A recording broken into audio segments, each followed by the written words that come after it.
Hey, hey, top of the morning to you guys, or afternoon to you guys. Yes, yes. I'm going to touch on two things today. One of the reasons why I became a vegan and grudges.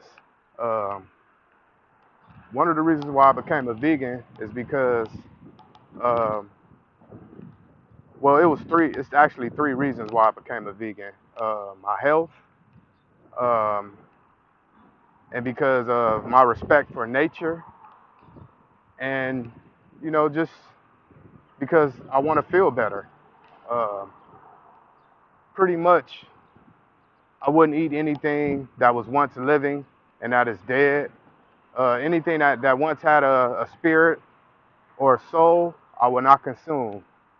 Us as natural people of the land, we should be close to things like that. We shouldn't be consuming things like that. Um, it has no life force for us. Anything that I eat has life force for us, and those are vegetables and fruit. Um, Anything that was once living that is dead, it had a soul.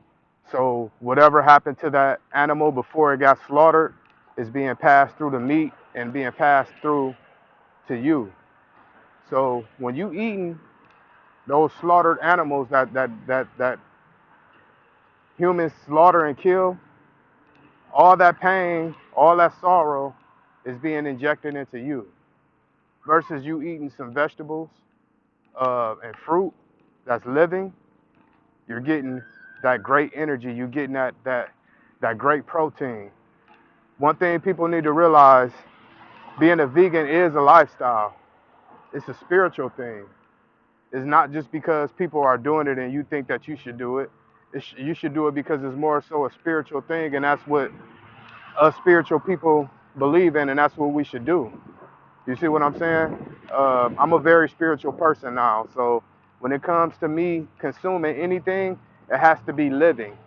It has to have some type of life force behind it. It has to have some type of natural sustaining energy behind it. I can't eat something that was killed and put on my plate and and think I'm gonna consume it and get some type of energy or some type of life force behind it. It doesn't work like that. You see what I'm saying? We pass on energy through what we eat. Well, we collect energy from what we eat. Uh, our food is our medicine. Meat is not a medicine. Um, the Almighty Creator gave us seeds and trees to eat from, and from the seeds your food shall grow. So at the end of the day, when you grasp that concept and you understand the fact of us not eating things that are not living, that is actually killed and given to us to eat, we're not getting any type of life force from that. Uh, I know it's a hard decision to make when you become vegan and you actually start consuming um, things that are healthier for you, and you have that urge to go back to eating some type of meat. But I'm gonna tell you one thing: your spirit should guide you in a whole nother direction. It should give you that power and that strength to realize, okay, this stuff that I'm eating right now is not good for me, or the stuff that I'm craving is not good for me. I don't know about you guys. When I eat vegetables and fruit, man, I feel so good. I feel so energized. Um, and some days I do go on a fast. I fast at least like two days a week. I eat 5 days a week, but I fast 2 days a week. And it's just more so like a spiritual cleanse. But everybody's different, and that's something that I'm training my body to do. Fasting is a big part of being spiritually connected to your ancestors. Once you fast for a day, a lot of things come clear to you. You see what I'm saying? A lot of things make more sense to you that you're supposed to be doing. And that's one thing I wanted to touch on. Just the animals and the life force that we have on this planet. Our life force is the same as the animals that we eat, so we shouldn't be eating it. I mean, if you're a spiritual person and you still eating meat, you're a You're no better than Hannibal Lecter. You know the character Hannibal Lecter. You're no better than the poachers. You see what I'm saying? It's irrelevant to eat meat and you call yourself spiritual, because all animals have spiritual values as well. They have souls and everything. I'm not downing anybody for eating meat, but what I'm saying is if you consider yourself a spiritual person, then you should understand that as well. Another thing that I want to talk about is grudges. People don't understand when you hold grudges against other people, you hold on to a demon.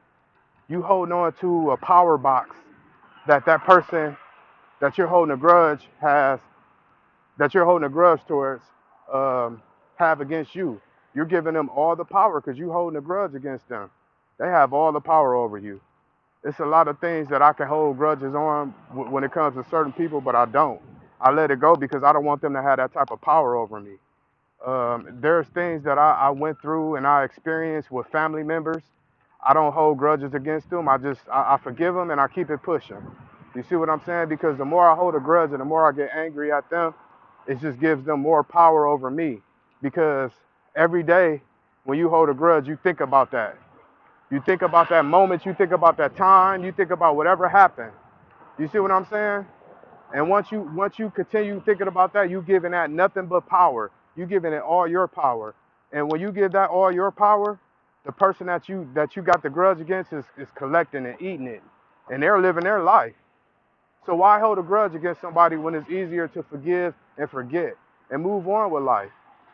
You can settle your differences by handing your grudges over to your ancestors and letting them handle it, because best believe they're going to handle it.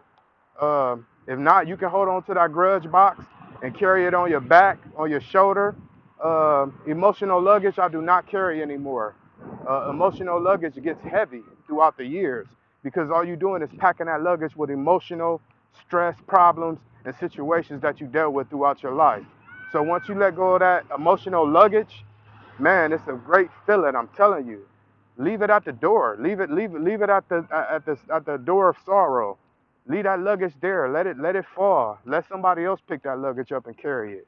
But we shouldn't be carrying emotional baggages and emotional luggage. You see what I'm saying? Uh, we're spiritual people. We don't believe in stuff like that.